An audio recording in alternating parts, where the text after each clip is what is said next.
Hello friends, welcome to my channel Sahu science classes.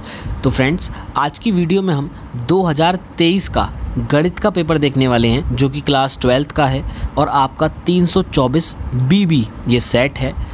UP board का आपका गणित का एग्ज़ाम आज हम देखेंगे कि कैसा 2023 में आया था और आपकी प्रिपरेशन आपको पता चल जाएगी देख के कि आपके क्वेश्चंस थोड़े बहुत आ रहे हैं या नहीं आ रहे हैं। ठीक है, तो आइए आज के 2023 के गणित के पेपर को हम देखते हैं। तो देखिए, सबसे पहले आपको क्या मिलेगा। आपको सबसे पहले एक खंड मिलेगा जिसमें एक मार्क्स के 1 मार्क्स के MCQs होंगे, बहुविकल्पीय प्रश्न होंगे। ठीक है, तो आप देख पा रहे होंगे ये प्रश्नों को। ठीक है, आज छादक फलन वाला है, एक tan इनवर्स वाला आ गया आपका, है ना, और एक आपका किससे आ गया, उससे आ गया, आव्यूह से आ गया। ठीक है, तो ऐसे करके आपके MCQs दे रखे होंगे। क ख ग 3 यहाँ पर हो गए। अब पीछे देखते हैं कितने MCQs हैं। और तो देखिए, क ख ग घ और ड़, है ना, तो ऐसे करके आपके पास 5 MCQs, 5 नंबर के आपके 5 MCQs आ गए मैथ्स के पेपर में। ठीक है, उसके बाद आगे देखते हैं। दूसरा है, इसमें भी सभी खंड करने हैं, उसमें भी सभी खंड करने थे और इसमें भी आपको सभी खंड करने हैं। तो सिद्ध कीजिए कि एकाकी फलन, है ना, आच्छादक वाला आ गया क्वेश्चन, बहुत ईजी, 1 मार्क्स का। ठीक है, फिर आपका ये आ गया, है ना, मैट्रिक्स का जो बहुत ज़्यादा आता है, NCERT का क्वेश्चन है ये, 1 मार्क्स का ये भी। उसके बाद आपको क्या निकालना है, डिटरमिनेंट निकालना है बस, है ना, मैट्रिक्स का। ये मैट्रिक्स का डिटरमिनेंट निकालने के लिए आ गया। फिर आपका ये आ गया वेक्टर वाला क्वेश्चन, है ना, 1 मार्क्स का ये भी। फिर आपका अवकल समीकरण आ गया, है ना, कि इसकी घात ज्ञात करो। घात ज्ञात करना तो बहुत ईजी होता है। ठीक है, तो घात ज्ञात करने के लिए आ गया, ये भी 1 मार्क्स का आ गया। तो ऐसे करके 1 2 3 4 5 क्वेश्चन इसमें आ गए और 5 क्वेश्चन उसमें आ गए थे। तो 10 नंबर के तो आपके 1 नंबर वाले हो गए। ठीक है, 10 नंबर के 1 नंबर वाले हो गए।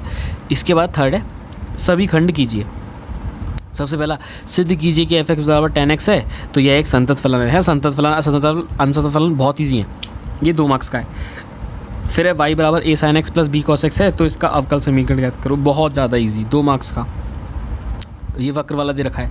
ठीक है, उसके बाद में आपको ये वाला दे रखा है, ये 2 मार्क्स का है। तो 1 2 3 4 आपके 2 मार्क्स के यहाँ पे हो गए, है ना। तीसरे वाले खंड में 4 क्वेश्चन हो गए, है ना, 2 मार्क्स के। ठीक है, 10 ऊपर हो गए थे और 2 दूनी 4 दूनी 8, 1 2 3 4, तो 4 दूनी 8 नंबर के तो आपके ये हो गए। ठीक है, यानी कि 18 नंबर का अब तक पेपर हो चुका है। अब आगे देखते हैं। अब यहाँ पर क्या है, सभी खंड कीजिए। तो यहाँ पर देखो अवकलनीय है ना, सिद्ध कीजिए। तो ये 2 नंबर का। फिर आपका tan की पावर 4x और sec स्क्वायर x, एक क्वेश्चन ये आ गया आपका। ठीक है, उसके बाद में आप देखो ये संरेखीय वाला आ गया, है ना, आलेखीय विधि वाला आ गया, बहुत इजी, सबसे इजी आता है ये न्यूनतम और अधिकतम वाला। ठीक है, तो 2 मार्क्स के ये आ गए। तो चौथा जो है वो भी 2 मार्क्स का था। तीसरा और चौथा दोनों एक जैसे थे, बस दोनों में 4 क्वेश्चन थे, 2 नंबर के, बस अलग अलग बांट दिया और सारे खंड ही करने थे आपको, है ना। तो देखो भाई, आपको टाइम बहुत 3-3.25 घंटे मिलता है आपको करने के लिए और आपको इतने सारे क्वेश्चन मिल रहे हैं, तो ध्यान से देखते जाइए। अब आ गया आपका ये वाला सभी खंड, इसमें भी सभी खंड करने हैं, कोई चॉइस नहीं है 5वें में, तो सभी खंड करने हैं आपको। ये देखा न्यूनतम दूरी का हो गया, है ना। उसके बाद में ये प्रायिकता का क्वेश्चन हो गया। ठीक है, उसके बाद ये अवकल समीकरण का हो गया। फिर ये एक वेक्टर वाला आ गया, है ना। फिर मान ज्ञात कीजिए √ cot x plus √ tan x वाला। ठीक है, ये कितने मार्क्स के हैं, ये 5 मार्क्स के हैं, समझ रहे हो। 2 के बाद जो 2 मार्क्स के आ रहे थे ना, अब 2 के बाद डायरेक्ट 5 मार्क्स का आ गया आपका। और उसमें सभी खंड और करने हैं आपको, 1 2 3 4 5, ये सारे खंड, ये पूरा 25 नंबर का सेट हो गया, है ना, खंड।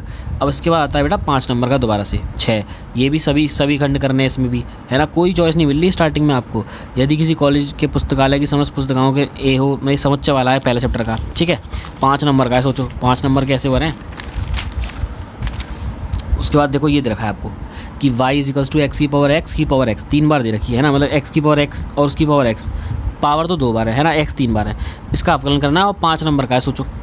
इसके बाद मान लीजिए a बराबर दे रखा है, b बराबर दे रखा है, c बराबर दे रखा है। तो एक ऐसा आव्यूह d ज्ञात कीजिए कि CD - AB = 0 हो, 5 नंबर का है। देखो कैसा क्वेश्चन है। ठीक है, यदि a बराबर ये है तो ये सिद्ध करना है। अब ये तो सबसे ईजी होते हैं सिद्ध करने वाले, 5 नंबर के। ठीक है, इसमें सारे करने हैं आपको। किसी धनात्मक चर a के लिए dy/dx ज्ञात कीजिए यदि y बराबर ये दे रखा है और x बराबर हमें ये दे रखा है। 5 नंबर का है, सोचो, बहुत ज़्यादा ईजी है, इसमें कुछ नहीं है। ठीक है, 5 नंबर का। अब आया आपका चॉइस वाला कि देखो ये है 8 नंबर का, कितने नंबर का, 8 नंबर का, कि कोई एक खंड ज्ञात कीजिए। कोई भी एक खंड कीजिए। तो देखो या तो ये आव्यूह विधि से रेखिक समीकरण निकाय को, सबसे ज़्यादा लोग इसे ही करेंगे, है ना, रेखिक समीकरण निकाय को सॉल्व करना 8 नंबर पे। और एक आ गया आपका प्रतिच्छेदन बिंदु, ये तो पक्का आता है ना, इसे तो मैं अपने चैनल पे भी करा रखा है और कराऊंगा आगे, तो ये भी बहुत इंपॉर्टेंट है। अब आता है कोई एक खंड कीजिए इन दोनों में से, तो इन दोनों में से भी आपको कोई एक खंड करना है। या तो ये वाला कलो विशिष्ट हल ज्ञात कीजिए जब y बराबर 0 x बराबर π/2 हो इसको, और एक ये वाला शत्रु के अपाचे एक हेलीकॉप्टर वाला, है ना, निकटतम दूरी ज्ञात करो, तो दूरी पे बेस्ड दे दिया। तो ऐसे करके आपके एंड वाले 2 खंडों में 8-8 नंबर के क्वेश्चन आएंगे, जिसमें से आपको एक करना होगा, ठीक है। और अगर किसी और एक और है क्वेश्चन, भाई एक और क्वेश्चन रह गया भाई, देखो ये रहा आपका 9वां क्वेश्चन कि आपको 8 नंबर का, तो देखो अधिकतमीकरण सबसे ज़्यादा करेंगे लोग, वैसे तो ईजी है। और दूसरा ये प्रायिकता वाला भी है, 3 गेंद, काली गेंद, सफ़ेद गेंद, याद रक्षा डाली गई है, निकाली गई है ना, तो ये भी 8 नंबर का, इन दोनों में से भी कोई एक करना है, ठीक है। तो देखा आपने। अब आ गया इंग्लिश वर्जन, है ना। अब यूपी बोर्ड वालों के लिए भाई हिंदी में भी है और साथ में इंग्लिश में भी है, तो ये बहुत अच्छी बात है, ठीक है। तो ये आपका पूरा 100 नंबर का पेपर हो गया, है ना। तो देखा आपने, ऐसा पेपर आएगा, आपको मेहनत करनी है, आपको टाइम मैनेज करना है, सबसे ज़्यादा इंपॉर्टेंट है टाइम मैनेज करना। तो चैनल पे बने रहिएगा और जल्दी वीडियोज़ आएंगी मैथ्स की, और प्रैक्टिस करते रहिए सेट, ठीक है। मिलते हैं बहुत जल्द नेक्स्ट वीडियो में। Good bye guys.